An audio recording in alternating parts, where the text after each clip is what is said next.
Welcome to RSSDI TV 2020. I am Dr. Shahu Ingule and you are watching me on RSSDI TV brought to you by WOCAD.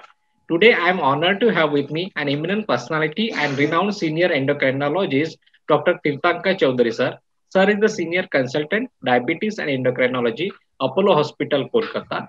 Sir is also the president, Kolkata Diabetes and Endocrinology Forum. Welcome to the show, sir. Thank you very much. We know that the association between the perioperative hyperglycemia and adverse outcomes has been well established in the surgical patients. Hence, the management of glycemic levels in the perioperative setting is critical, especially in patients with the diabetes mellitus. So, sir, we would like to know what are the metabolic consequences of the surgical stress and anesthesia. See, whenever you have got a patient whom you are doing surgery, anesthesia, and the patient has got an illness, there is increased counter-regulatory hormones secreted in the body. These counter-regulatory hormones are essentially catecholamines, glucagon, cortisol, and growth hormone. Now, what they do is once these are increased, there is decreased peripheral utilization of glucose. There is decreased secretion of insulin and there is increased insulin resistance. Along with this, they causes proteolysis and they also cause glycogenolysis. Now, this leads to hyperglycemia, number one. But if it is acute and high, it can cause to even ketogenesis. It can cause to electrolyte dysfunction. Most importantly, it also stimulates formation of pro-inflammatory markers. And this can lead to mitochondrial injury, endothelial dysfunction, and immune dysregulation.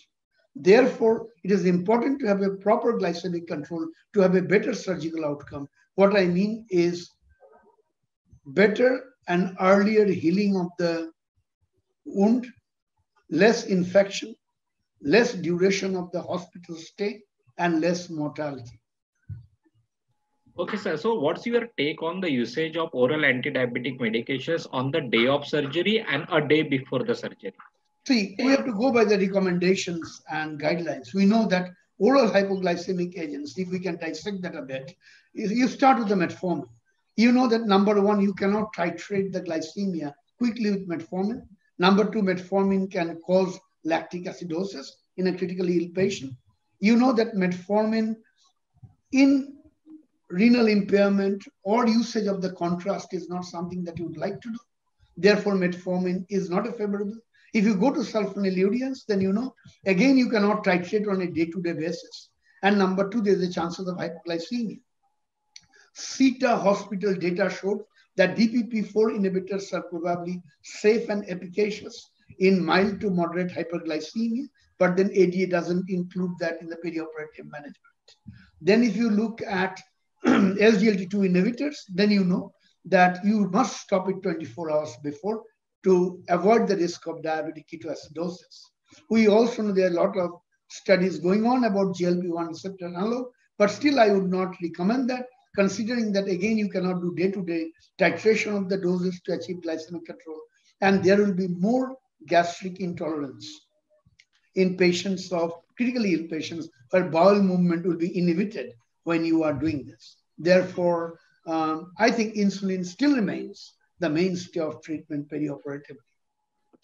So, sir, what insulin regimens you would like to recommend for a better patient clinical outcomes in such situations?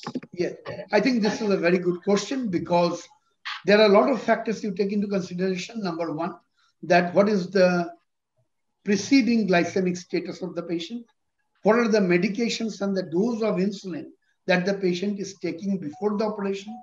What kind of operation? Is it within 4 hours or more than 4 hours? Is the patient critically ill or not? These factors have to be taken into consideration when you are trying to plan your regimen. But as a thumb rule, I should tell you that basal insulin or a long-acting insulin, if you give it to the night before with a 20-25% reduction in the doses, and then a scale of correctional dose of subcutaneous insulin, probably you will be able to get over most of the problems that we come across. However, if it is a critically ill patient, if there is a big operation, what I mean, lot of hemodynamic shift and large surgeries, big surgery, prolonged surgeries, then probably I would recommend giving an intravenous insulin infusion So that would be better. And if you talk of targets, we know from the nice sugar evidence that intensive control of 80 to 108 has got more unfavorable outcome in terms of mortality. Therefore, we would go by 110 to 180 for all practical purposes as our target perioperatively.